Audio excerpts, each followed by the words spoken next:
Good afternoon, and welcome to the 2021 Equity Summit. My name is Ryan Scott, and I'm the director of the Social Justice Institutes at Carlow University.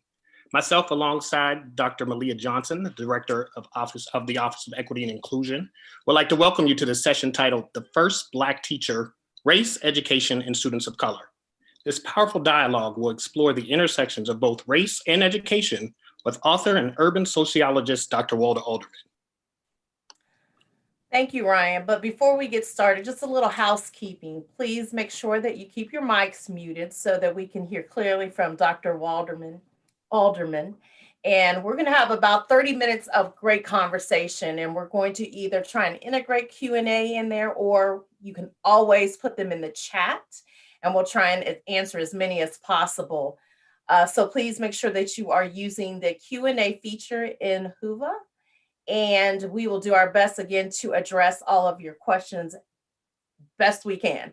And at the end of our time together, you're going to receive a short survey that we ask that you complete.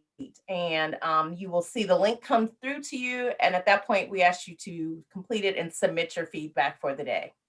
All right. Also, we'd like you to stay connected. So if you're on Instagram or Twitter, please feel free to follow the event. It is being live streamed, and use the hashtag Equity Summit. You can also follow us on Twitter and Instagram. On Twitter at the Equity Summit, and on Instagram at Equity Summit.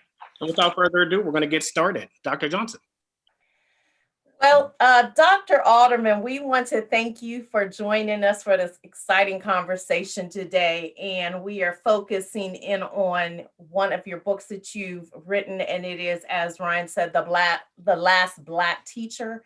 However, I had the opportunity to go and look at some of your articles you've recently published about COVID-19, and From Brown to COVID-19, another list of inequalities in public school education. And then I also looked at your dissertation, which is powerful, secondary educational information about how things have impacted Black youth. So I'm really excited to have you today. But before we jump in, I wanted to see if you could tell us just a little bit about what prompted you to even write this book that you did about the last Black teacher.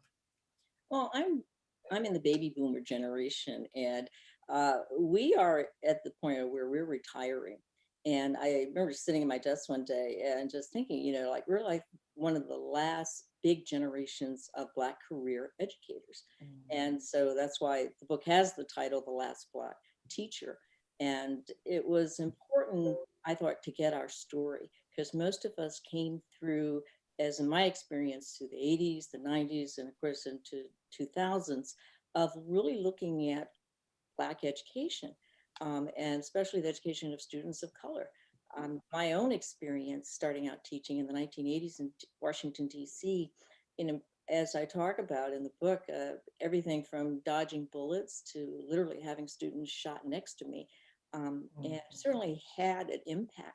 I also began to realize how poverty impacted children, but I also began to realize how inequality. I was teaching an advanced placement course in physics, and I couldn't understand why 12th graders couldn't do simple things, which they should know by 12th grade, is to cross multiply.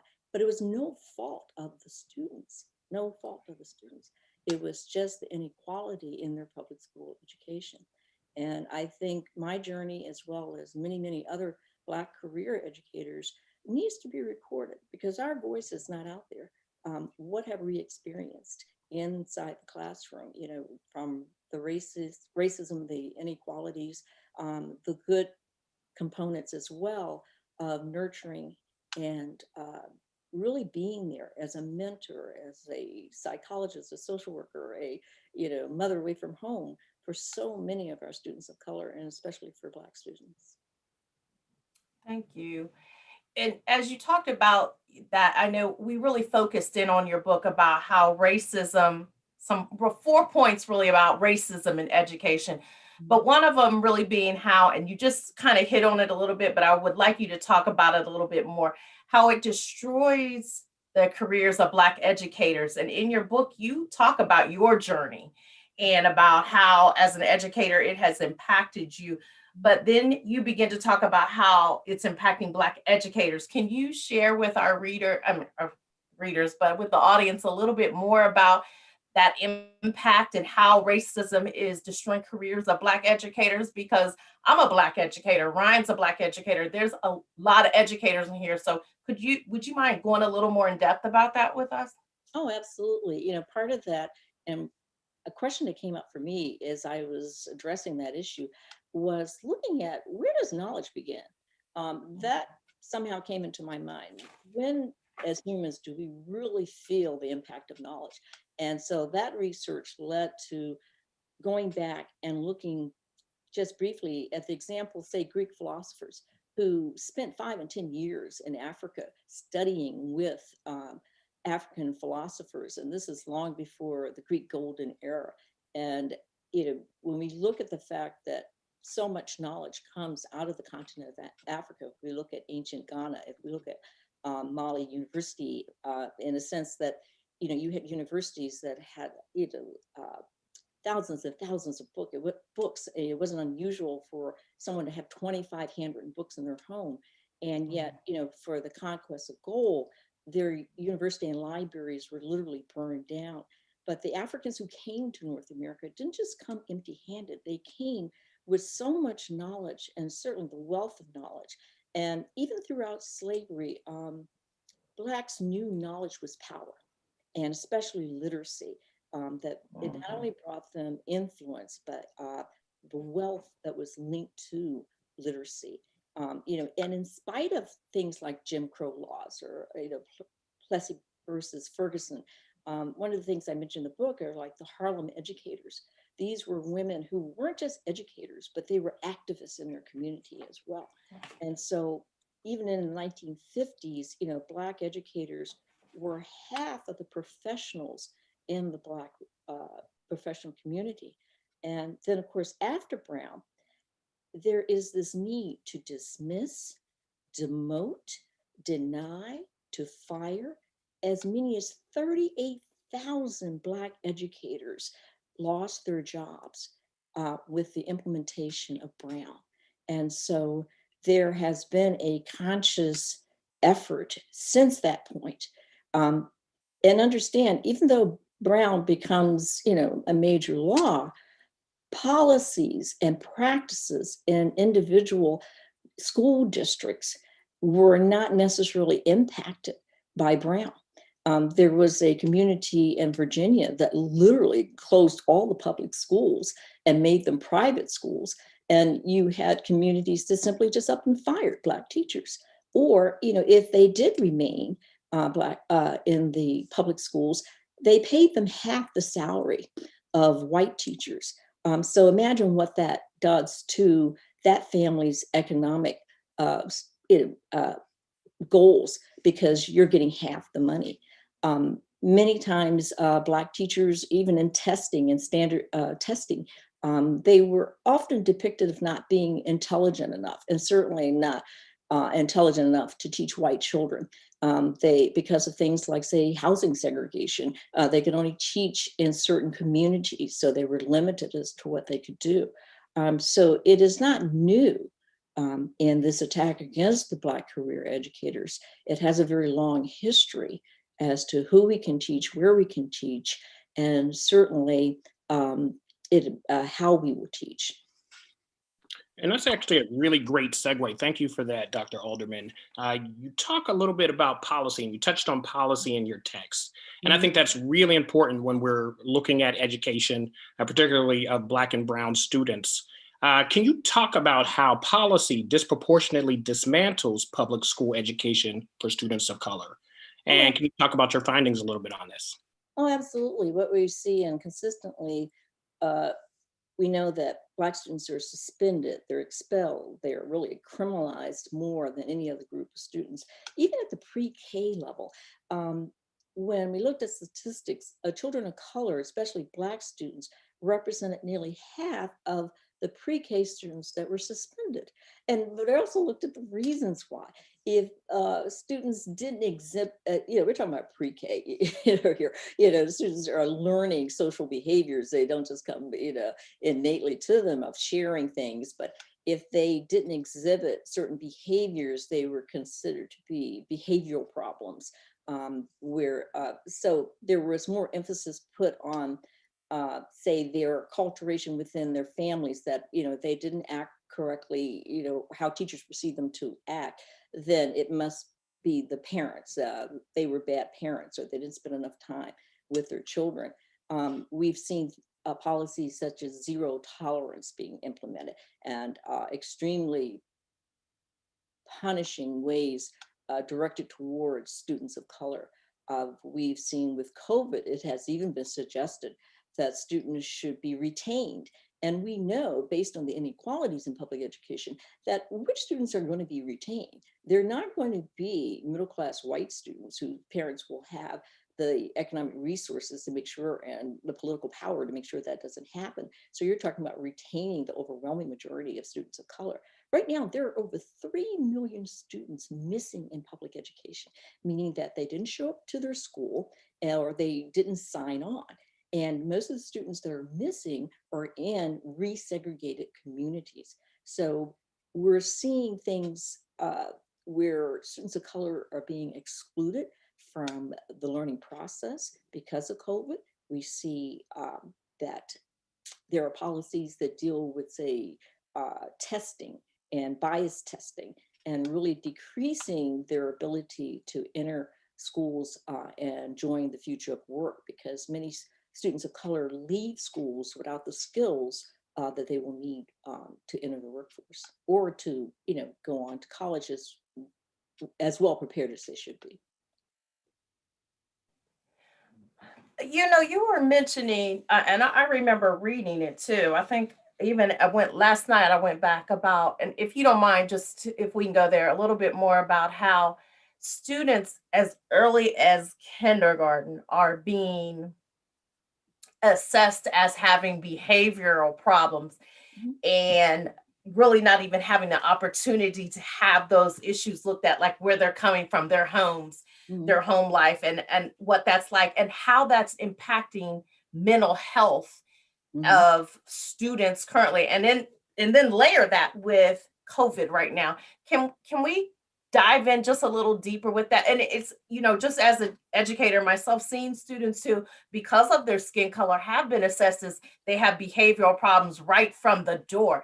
How do you assess a child that young with that issue, and then how it perpetuates and goes through K through 12? And can you talk a little bit more about that as well? Oh, absolutely. I would sum it up as this.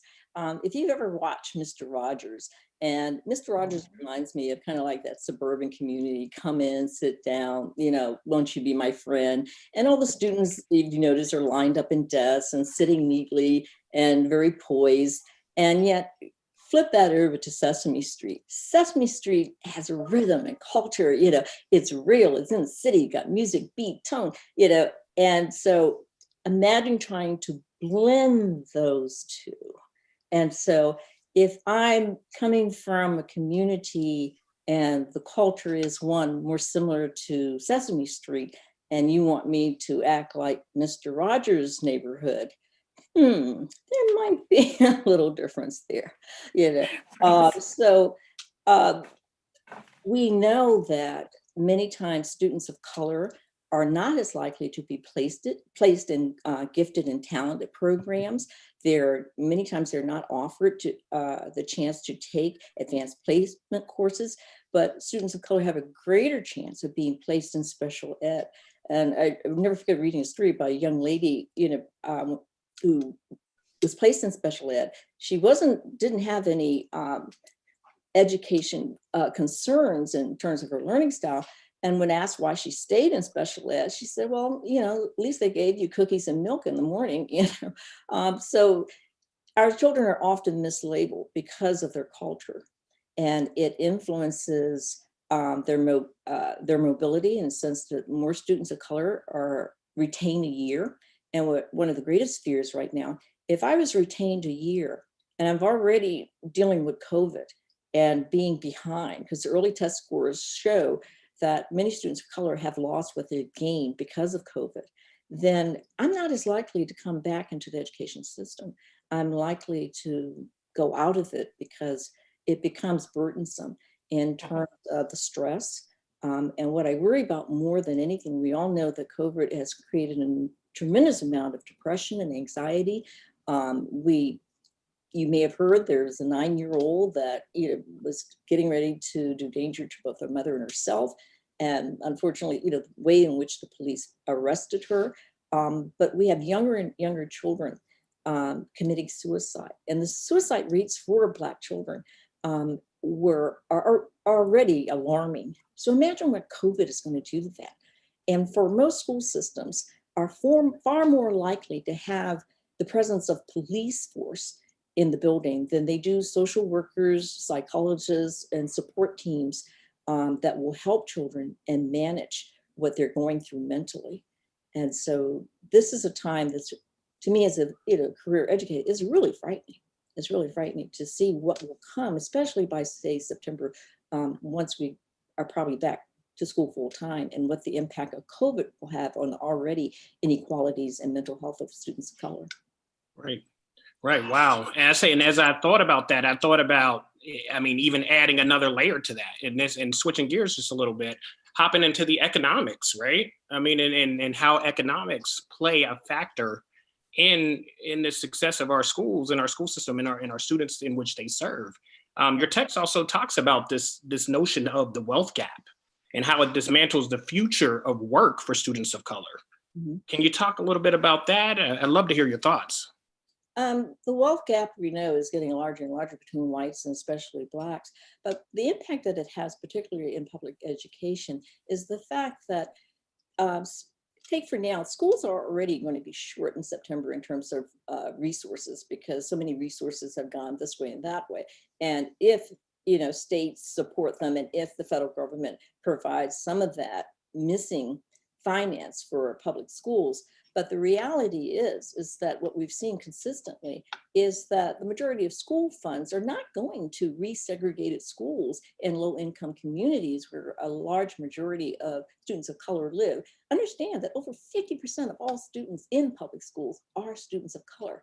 And so if they're not getting funding and they're not getting the support to help students go forward, and we know from the consistency of patterns that school districts tend to put more funding in predominantly white school districts where they assume the students will have greater outcomes. So if we look at the fact that often resegregated schools are looked at with a deficit thinking model that, oh, it's the parents' fault, it's the students' fault, they don't try hard enough, they'll never achieve, then funds are not going to go to support them. And this is sad because it also forces them to not have the resources they need. Before the COVID, we know for a fact that Black male youth were going to face the greatest impact on the future of work, because so many students of color are leaving high school with no skills. Some school districts are simply creating an environment, well, we just want to get you out. Well, you failed this course, well, we'll just give you a little project to do and then you can graduate. That's fine. But if I graduate from high school and I don't have the skills to enter the workforce or to look for a job, that is very frightening. And so you become almost underemployed, because I have to be unemployed for the government to track me. But when I'm no longer looking for a job, then I'm underemployed. So what happens to that population of youth that aren't getting the opportunities that they need? We also realize that companies that are hiring, they want you to come in with those skills. They're not going to train you. And if you need to be trained, you will pay for that on your dollar.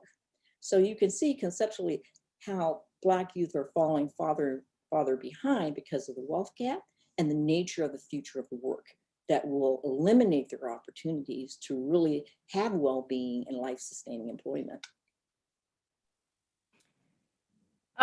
Well, everything you're saying, it's, I think the opening speaker said something like this. This is not a new conversation. Mm-hmm. And it's unfortunate that it's not a new conversation, mm-hmm. But these conversations bring more attention to such depravity that's going on with Black and brown students. And it's always nice to have another view and listen to someone else share on it. But it's also very humbling again, like we have to continue to make movement here. We have to continue to unite. And they said this in the opening today too. This is not a moment. This is definitely a movement. And so all of this that we're doing right now is towards moving. But back to your work, I really wanted to ask this question. In your work, you cited several vignettes.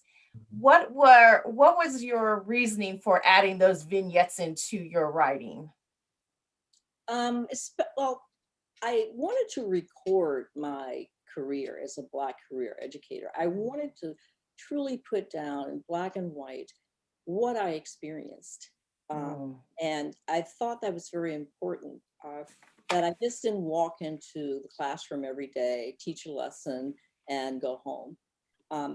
Teaching as a Black career educator meant so many more, or more, how do I say, it required more of me than just knowing the knowledge and how to teach the knowledge of the subject I was presenting. And so that's why I included those venues of looking at what our children were going through. I think I give you the one where I asked students to write down 3 things they don't want someone to know about them and 3 things they would share with someone, but they're not allowed to put their names on cards. And so I had like 150 of them, and I sorted them out. And I was just devastated. I was truly devastated at what Black youth were going through, whether they were, in terms based on where they lived. It was very depressing.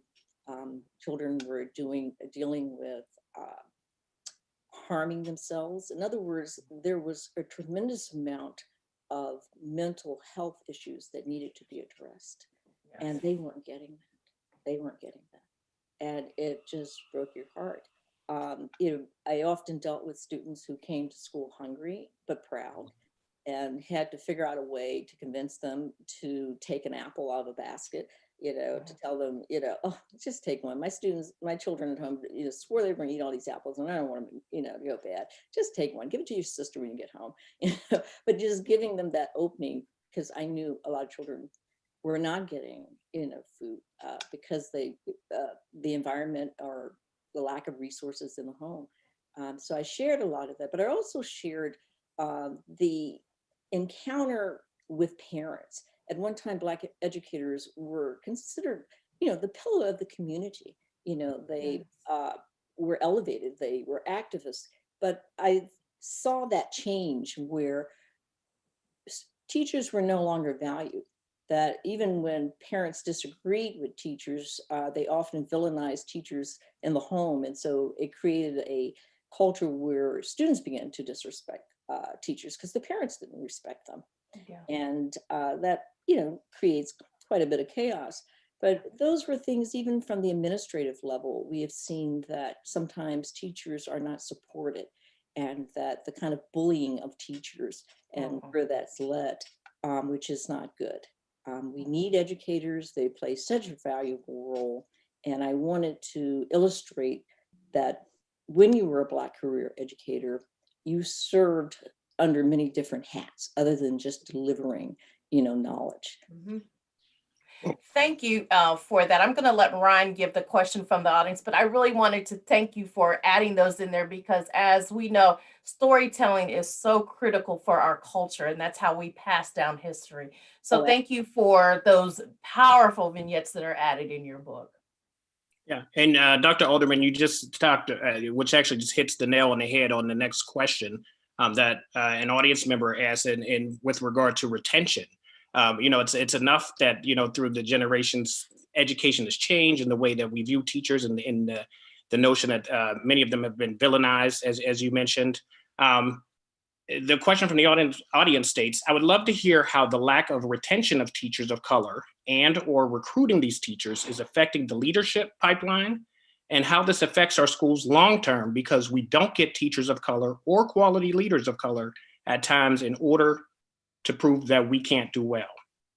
So can you talk a little bit about the retentions of teachers of color, and what does that look like for you? At one time, we were almost 14% of public school education. Right now, we're a little less than 7% of public school educators, and that's mostly females. And if you're male, we're less than 2% of males go into education. And that hurts. That hurts because, as I said, over 50% of the children in public school are children of color. Now, in terms of who is in the classroom, well, 80%, most teachers are likely to be white females. And there's nothing wrong with that. But we also have to look at the fact that how does that affect diversity and inclusion of the culture of the students that we teach? There are some efforts out there to recruit and get more students, teachers of color into classrooms, but it's not working for whatever reason. And I think one of the reasons is that we no longer value teachers. And there certainly are other job potentials there. I can remember in the classroom as my students would say, well, I'd never want to be a teacher. Teachers are poor, they don't make any money. So, I had to correct that one right away. And as I would bring out, the salary charts and show them, okay, what does the average teacher make, straight out of college? And what does the average college graduate make straight out of college, maybe other than, business majors? And showing that, many systems where if you have a master's or a PhD, eventually as a teacher, you can make, six figures. And they're like, wow, teachers make that much money. Yeah. And, we talk about, summers off, federal holidays, whatever, I work 51% of the year. And meantime, I'm getting paid every 2 weeks, but really pointing out to them that this is no different than what most people make finishing college, and you probably work a lot less, in terms of actual time that you're in the school building, but we all know you work a lot harder sometimes as well. But just really putting education at the forefront, that it is an admirable career, and that is missing. And you certainly see that in the way parents react to teachers, and that attitude towards teachers. What we can do to really, really retain teachers is start promoting the need, especially for teachers of color. And the exact incentive, I'm not sure, but we're needed because we know that the importance of mentors, of role models, people who identify with us, people that if, for example, Black males walk into the room and go to the back of the room and go to sleep, and one teacher says, well, I'll just let them sleep there, because then they won't cause a problem in my classroom, or they're afraid of Black males. No, no, no, no. I got 2 of you at home. We're not playing that today. You need to get up, wake up, and we're going to learn something today. Because, I'm going to take a different approach maybe as a person of color, so as opposed to maybe being afraid of them. So we're so needed, but yet the majority of us are retiring and going away, and no one is replacing us. And just to follow up kind of on what you just mentioned, and I get this question several times from other faculty members and folks that will approach me, and even K-12 educators who will ask me about issues they may be having with a Black or brown student and how to relate to them. What advice would you give to non-Black educators in working with young students of color? Great question. Yeah, I agree. I think sometimes you have to check yourself. What is your perspective? You have to be honest, like what do you feel? What are the adjectives that you're going to use when you think about those students? How willing are you to relate to them, to relate to their culture? It's one thing to teach from your own perspective, but it's very meaningful when you teach from the perspective of the student. And students gravitate towards that regardless of the teacher's ethnicity. But you know something about my culture. Now, as an educator for many years, I could cheat. I could cheat royally, because I had 2 Black boys at home. So, I could find out, what's going on in hip hop? Who's, Coolio wrote what now? I could go back and I could find things that maybe they would relate to. And it wasn't just from a musical perspective, it could be from sports. It could be, I remember asking once, students, who do you admire most for their intellect? And the room was silent for about a good 15 seconds. And finally someone says Obama. And I said, well, what about Michelle? Oh yeah, that's right. But finding ways to reach your students based on their ethnicity, what's in their culture, and if you're willing to invest in that, you're willing to learn, that makes a major difference.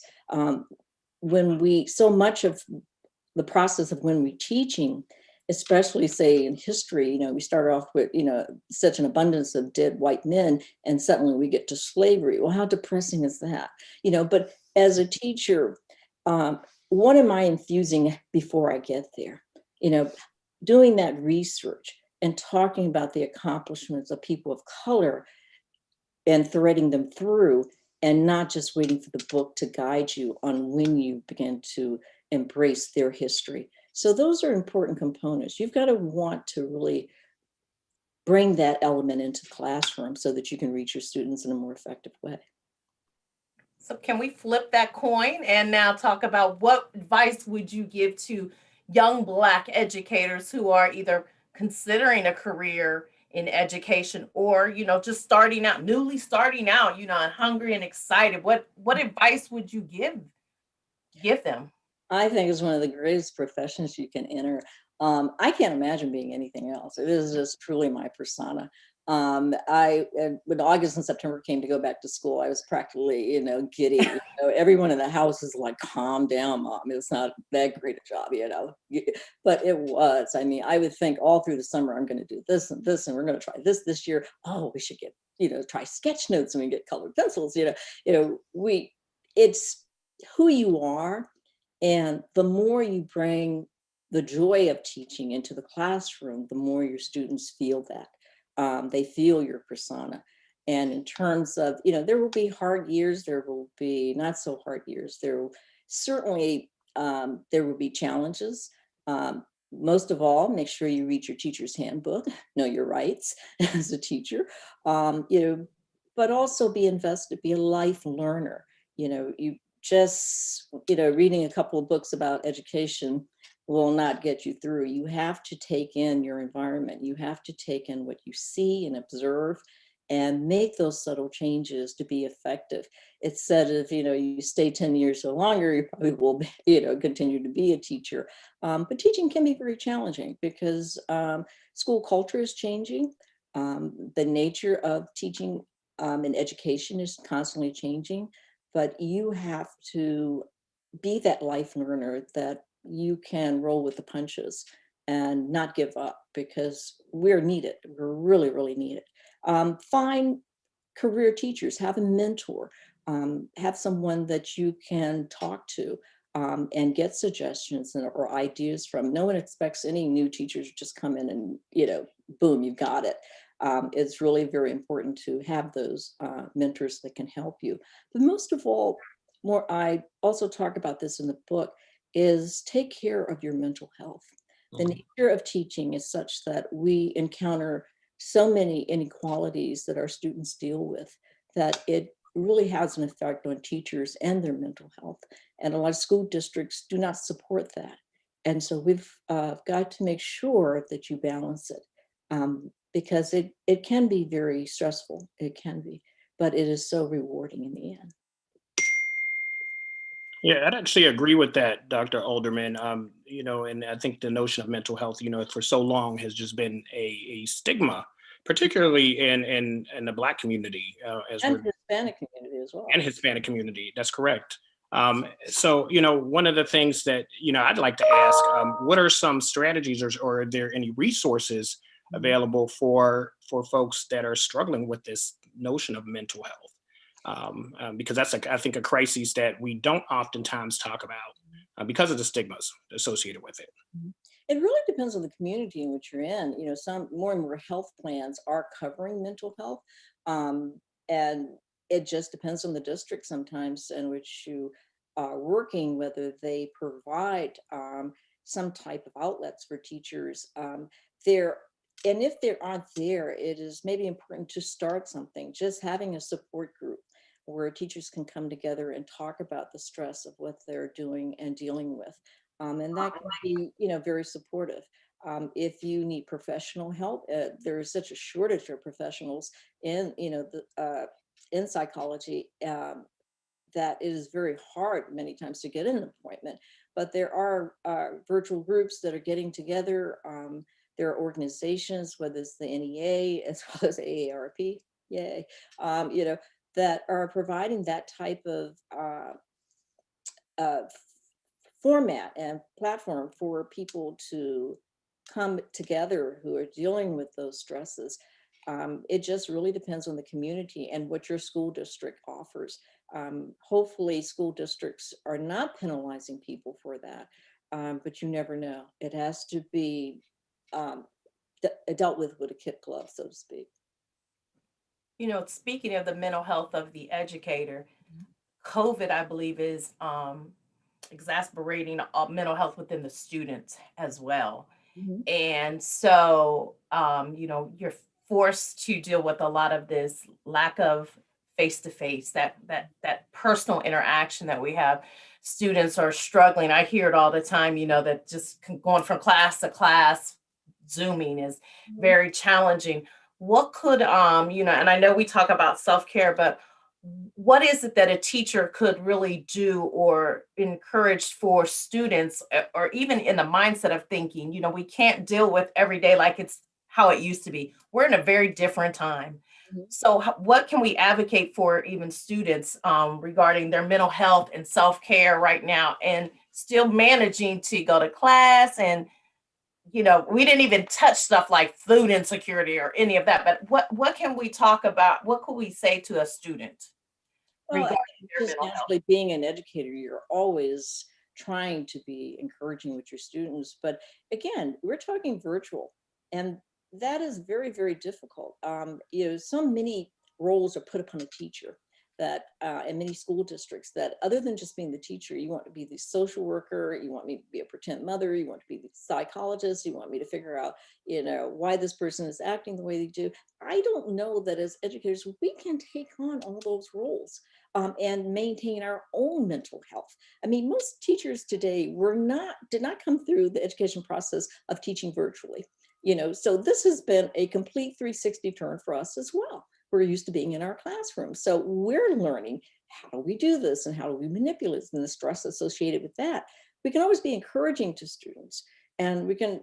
It is certainly get a sense if it's possible doing that virtually. But I don't know if we can really alone provide the necessary advice we need to give to our students, because these issues are a lot deeper than the role and the resume of most teachers.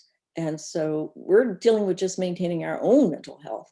And certainly if we see anything wrong, there are resources that we can alert people within our school district, maybe you need to look at this. But the most we can be is encouraging, that we will get through this. I wanted to just take a step back a minute, and as we were talking about teachers and their many roles within the classroom, one of the roles that you talked about earlier, and even in the book about activism and teachers being, activists.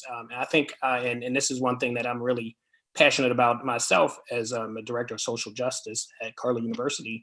But I wanted to ask you, how can educators implement activism and social justice into their curriculum? And do you have any resources or any advice on how they can do that? Because oftentimes I get those questions, and especially now in a politically charged time where racial tensions are high, and all sorts of things are going on in our world. How can they implement these things? I think cautiously, depending on who you are, because not everyone is an expert in these areas, and that's okay. But if you're not comfortable with talking about some of the complexities of social justice, and especially race and racism, then having people who are coming to your classroom and work with it. There are sometimes some very distorted ideas in reference to race. I remember a white female teacher whose husband was Black, and she tried to convince a group of Black educators that her daughter, the ethnicity of her daughter was pink. And of course, unfortunately, as an urban sociologist, I blurted out that pink is color, not an ethnicity, And so I say that to say that sometimes not everyone is in the position to be a good teacher of activities and things related to social justice. Does it need to be addressed? Absolutely. But you have to find your own comfort zone and get the resources or have guest speakers or find out ways to infuse those components into your lesson, but not be overwhelmed with them or try to take on more than you're capable. Because students will ask questions and they will want to know, well, what if this, what is that? There are many educators, that are not educators of color, that if you even ask them to define what is race, that could be a struggle. So we have to really be cautious about wanting to infuse it, yes, but making sure that we're prepared to do it. That being prepared is critical. I think we're living in a time right now where we have been, I don't want to say forced, but sort of forced to have these conversations, and we have no choice. Many of us have no choice but to be prepared. But it is pushing that letter and saying, hey, we have to have this conversation, that pink is not a color, or, whatever that conversation is. We now have to be prepared to even deal with the discomfort. Got to lean in right now and go on and have those, as I say, crucial conversations, whatever you want to call them. But it's necessary. And even this right now is a wonderful platform for a conversation. I know that our time is quickly winding up, Dr. Alderman, excuse me. But what I would like to definitely kind of leave out there, we talked about some solutions, about how we could, for mental health, we talked about solutions in promoting the need for more Black educators. We talked about activism. There's so much in your book. I mean, I had so many questions I would love to talk to you about that we didn't have time to get to today. But and then Ryan, I'll give it back to you. Is there anything that you really would like to share with our audience prior to leaving this platform today? Yeah, I think people like myself, especially Black career educators that are retired, we have got to reach out to our communities in some way, because school systems, school districts, state education organizations and the federal government are not going to save Black children. It is our responsibility. Each and every one of us has a tool, a skill, or something that we could share. We've got to figure out a way of finding and letting people know we're in the community. Hey, I can sit down on Saturdays and have cookies and milk with a group of middle school students for an hour virtually, but just to have dialogue and conversation with students. If I know how to write an essay for a college application, maybe I can help you with that. Or if I have the skills to help you get into college, maybe I can just do virtual recordings of reading a book to students. But we need to find ways that can help students. And what is really more challenging is not all students of color have access to the internet and computers and this virtual learning process. So we've got to creatively find a way how we can maybe reach those students who don't have access to all the resources they need, but be creative. And we've got to give back to our own community. We can't sit by and just let other people figure it out. Not when we sit on such a wealth of knowledge. So we have got to figure out how we can share that wealth of knowledge with the people, especially students of color in our communities. Excellent, excellent. And I think that's a great way to end our conversation. And we want to thank you so much, Dr. Alderman, for your wise expertise and for writing the book. And, we want to just encourage you to continue doing the work, because people like you are just so needed in this scope of work. And we just really appreciate you meeting with us today. Everyone, we want to thank you for joining us. Be sure to continue as we go through the remainder of the Equity Summit.